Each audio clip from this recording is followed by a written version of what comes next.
पुराने नेता जो थे नेता नहीं थे, वो एक लहर में आए। एक लहर आया 2014 में, मोदी लहर था, जिसमें जितने भी अड़े गड़े सड़े निकम्मे थे सब पार लग गए।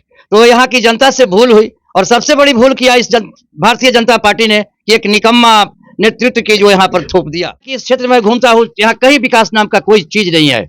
आज हर घर में, चाहे वह हिंदू हो, मुसलमान हो, सिख हो, ईसाई हो, यहाँ तक कि आदिवासी बिरादरी के भी लोग इस गांव में, इस क्षेत्र में रहते हैं, लेकिन उनकी कहीं भी कोई तरह की कुछ डरा कर वोट लेकर के इनकी अवहेलना हुआ है। पहले उस मुक्ति से, उस गुलामी से इनको निकाल करके इनको मुक्ति के जगह पर लाके खड़ा करूं और वे भी एक स्वतंत्र और निष्पक्ष निर्भीक मतदाता के रूप में अपनी भारत में पहचान बना सके। पहला मेरा काम यह है।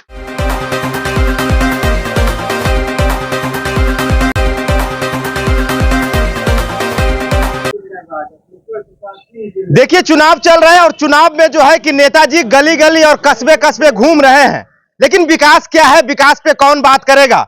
नमस्कार, मैं अभिषेक और अब आप देखना शुरू कर चुके हैं आपका अपना चैनल बीकेएम खबर। देखिए, मैं महाराजगंज क्षेत्र में हूं। महाराजगंज लोकसभा क्षेत्र में बीकेएम खबर का टीम निकल चुका है और देख सकते हैं कि एक नेताजी भी हमें मिल गए हैं। आइए हम इन नेताजी से जानेंगे कि आखिरकार ये हर गली कस्बा में वोट मांगते फिर रहे, इनका चुनाव लड़ने का मेन मकसद क्या है। कहीं ऐसा तो नहीं होगा कि जैसा लोग बता रहे हैं कि जो पिछले वाले सांसद महोदय थे उन्होंने जनता का वोट तो लिया, लेकिन उसके बाद वोट लेने के बाद 9-2-11 हो गए, यहां तक कि अपने क्षेत्र में भी भ्रमण तक नहीं किए हैं। और जैसा कि लोगों का कहना है कि यहां का हाल बेहाल है। अब ये नेताजी हैं, इनसे भी जानेंगे कहीं ऐसा तो नहीं कि ये भी आए हैं लोगों को बहलाए फुसलाएंगे, प्रलोभन वादे करेंगे, चुनावी भाषण करेंगे और उसके बाद वोट लेने के बाद ये भी अपने क्षेत्र से दिल्ली में जाके बैठ जाएंगे। सर नमस्कार, क्या नाम है आपका? बीकेएम चैनल को बहुत बहुत बधाई जी। जो आज हमारे इस प्रचार के अभियान में खोजते खोजते मुझ तक पहुंचे, इसके लिए मैं आपको हार्दिक बधाई देता हूं, स्वागत करता हूं। रही बात आपकी जी, कितने लोग आए और कितने लोग गए जी, मैं इस क्षेत्र में सामाजिक कार्य से जुड़ा रहा जी, एक पुरानी राजनीतिक दल से भी जुड़ा रहा। जी, मेरा एक ही मकसद रहता है जी, कि इस क्षेत्र के जो मतदाता सदियों से जो गुलामी में जकड़ गए हैं, जिन्हें इन्हें ठग कर डरा कर वोट लेकर के इनकी अवहेलना हुआ है, पहले उस मुक्ति से, उस गुलामी से इनको निकाल करके इनको मुक्ति के जगह पर लाके खड़ा करूं और वे भी एक स्वतंत्र और निष्पक्ष निर्भीक मतदाता के रूप में अपनी भारत में पहचान बना सके। पहला मेरा काम यह है। दूसरा काम है कि इस क्षेत्र में घूमता हूं, यहाँ कहीं विकास नाम का कोई चीज नहीं है। आज हर घर में, चाहे वह हिंदू हो, मुसलमान हो, सिख हो, ईसाई हो, यहाँ तक कि आदिवासी बिरादरी के भी लोग इस गांव में, इस क्षेत्र में रहते हैं, लेकिन उनकी कहीं भी कोई तरह की कोई सुध बुध लेने वाला नहीं है।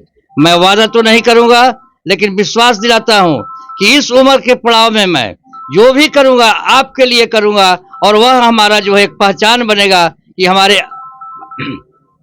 हमारे बाद के भी जो लोग आएंगे उनको एक पहचान, सबक मिलेगा कि एक सांसद मेरा आया था जो इस तरह करके इस क्षेत्र को विकसित महाराजगंज बना के गया, इसका वे अच्छे से देखभाल करेंगे।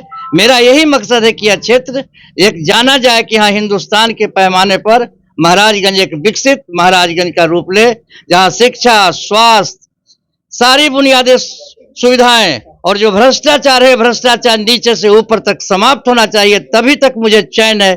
जब तक यह समाप्त नहीं होगा, हमारे मतदाताओं की जो आकांक्षा है वो पूरा नहीं होगा, तब तक हमारी जिंदगी अधूरी मानी जाएगी।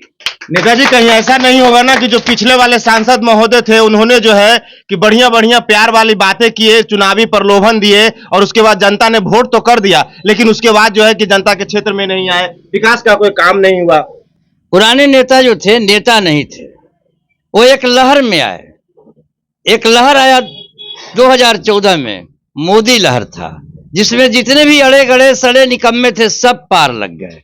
तो यहाँ की जनता से भूल हुई और सबसे बड़ी भूल किया भारतीय जनता पार्टी ने कि एक निकम्मा नेतृत्व की जो यहाँ पर थोप दिया।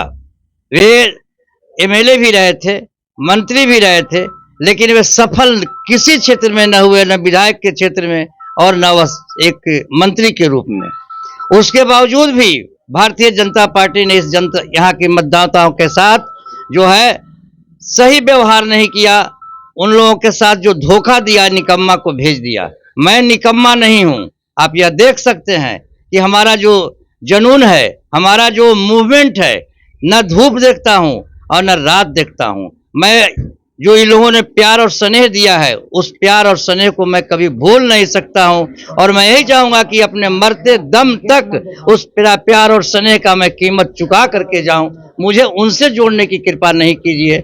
मेरा काम देखिए, मेरा विचार देखिए और मेरा लक्ष्य देखिए। यहाँ का जनता का सबसे बड़ा समस्या ये है और जनता का कहना है कि अस्पताल के लिए जो है कि स्वास्थ्य के लिए अगर स्वास्थ्य तबियत खराब हो जाए तो 50 किलोमीटर दूर जाना पड़ता है। इसके लिए आप क्या कहेंगे?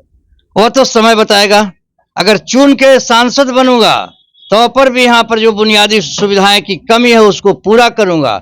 यदि कामयाबी न भी मिला तो मैं इनके हक और हकूक के लिए लड़ करके यह व्यवस्था मैं ला के दूंगा।